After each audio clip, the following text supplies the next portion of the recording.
We're tackling a huge question, one that's at the very heart of being human. Why do we connect with each other?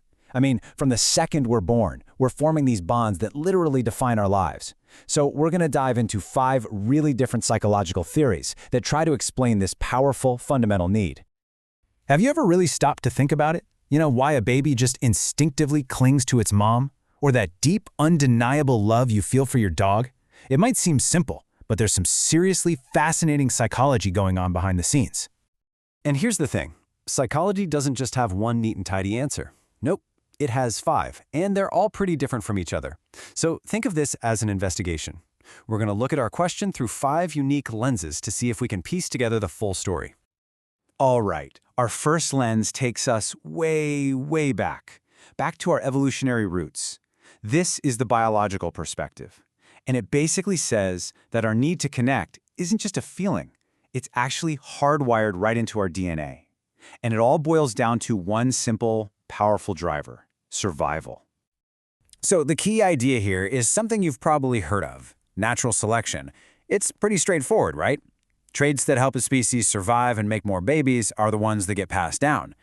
This is the engine that drives evolution, and as you're about to see, it plays a massive role in why we form relationships at all. Let's take the classic example, the bond between a mother and her baby. From this biological point of view, a mom's deep instinct to care for her child is no accident. It's an evolutionary feature, passed down from countless successful ancestors. And babies aren't just sitting there. They come into the world equipped with tools like crying and grasping, behaviors designed to keep them close to their caregiver. It's a perfect two-way system, all built for survival. Okay, so let's switch lenses.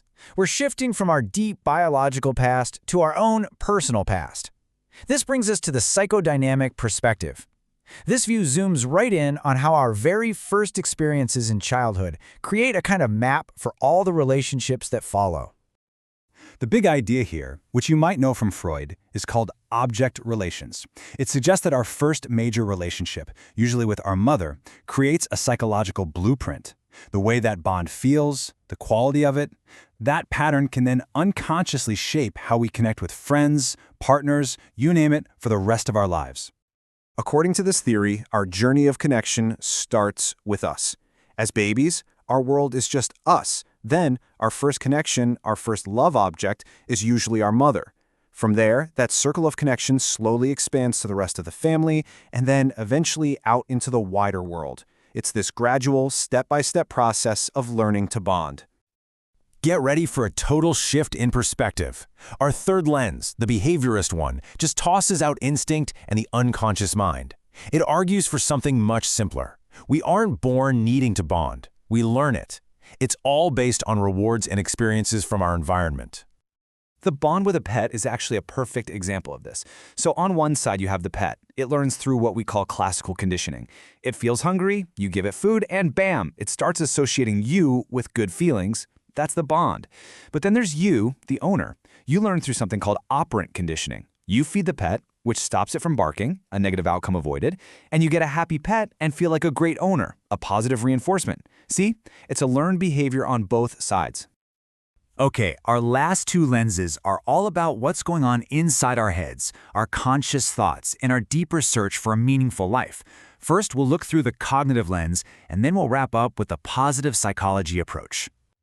So, the cognitive view is all about how we think our way into relationships. It says we all carry around these mental frameworks or schemas about what relationships are supposed to be like, and these ideas guide how we act. Our memories play a huge part too. Think about it. A mother's own childhood and her relationship with her mom will almost certainly influence how she bonds with her own baby. And this bond isn't just emotional. It's crucial for helping a baby's brain develop in a healthy way. And that brings us to our final lens, positive psychology.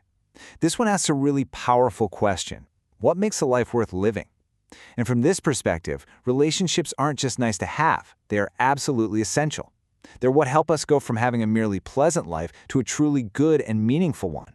They satisfy that core human need for companionship and let us use one of our greatest strengths, the capacity to love and to be loved. Okay, so we've looked at this mystery from 5 totally different angles, and each one has given us a really valuable clue. Now it's time to put all those clues together and see what the whole picture looks like. So, let's do a super quick rundown. The biological lens says it's all about survival. The psychodynamic lens points to that blueprint from our childhood. The behaviorist lens says we simply learn to bond because it's rewarding. The cognitive lens focuses on our thoughts and mental models. And finally, the positive psychology lens sees connection as the secret ingredient to a meaningful life. So, which one is it? Which theory is the right one? Well, the truth is, there probably isn't one single right answer. The real, complex reason we form bonds is most likely a rich cocktail of all five.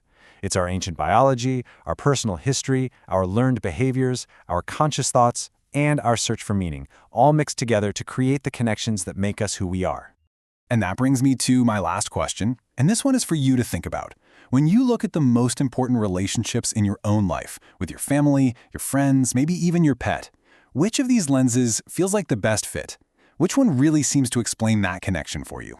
It's a pretty interesting thing to ponder, and the answer might just tell you something new about the bonds you cherish most.